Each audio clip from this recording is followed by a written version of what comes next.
شوف باش واحد مهاجر افريقي يجي من الادغال من جنوب افريقيا يوقف على بنت بلادي مراه غادي هي ولدها باقي كيرضع ويوقف عليها في الشارع في النهار القهار ويتعدى عليها بالعصا وبالضرب، فهذه غنسميها حاجه وحده، هي ان هاد المسؤولين والحكومه ديالنا دايره عين ميكا، ما باغاش دير الحل مع هاد خياتنا مع هاد الكحل مع هاد سراق الزيت. انا ما فهمش هاد الحكومه علاش ما باغيش ترحلوا هاد البخوش، علاش ما باغيش تهجروا من هاد البلاد، راهم طغاو. انا كنشوف دابا ولاو هاد الكحل فيما ولينا كندورو كنلقاوهم، تقول دابا هما مولين البلاد وحنا هما البرانيين. والمصيبه العظمى انهم ولاو كيتحاماو، كتشوف دابا شحال من افريقيا دابا كيتحاماو على واحد بالعصا، ومع ذلك هذا المواطن المغربي ما كيصور حتى شي حاجه، بلا حق لا باطل، ملي كيلتجا للقانون ما كيصور والو. انا ما فهمش هاد الناس هادو واش هما مدعومين من شي جهه، واش هاد الناس هادو واش انا ما شرحوا لنا هذاك النهار قلتوا حنا غادي نرحلوهم غادي يمشيو في حالهم، ديتهم في الكيران الواتزم، طلقتوهم في الخلا، تموا عاوتاني راجعين في نهارهم، عاوتاني عمروا كازا والرباط وعمروا المدن.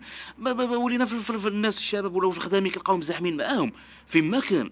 انا ما فهمتش حتى في لي سونتر دابيل ولاو خدامين معمرين في لي سونتر دابيل، على اساس ان ما كاينش شباب مغربي اللي غادي يخدم.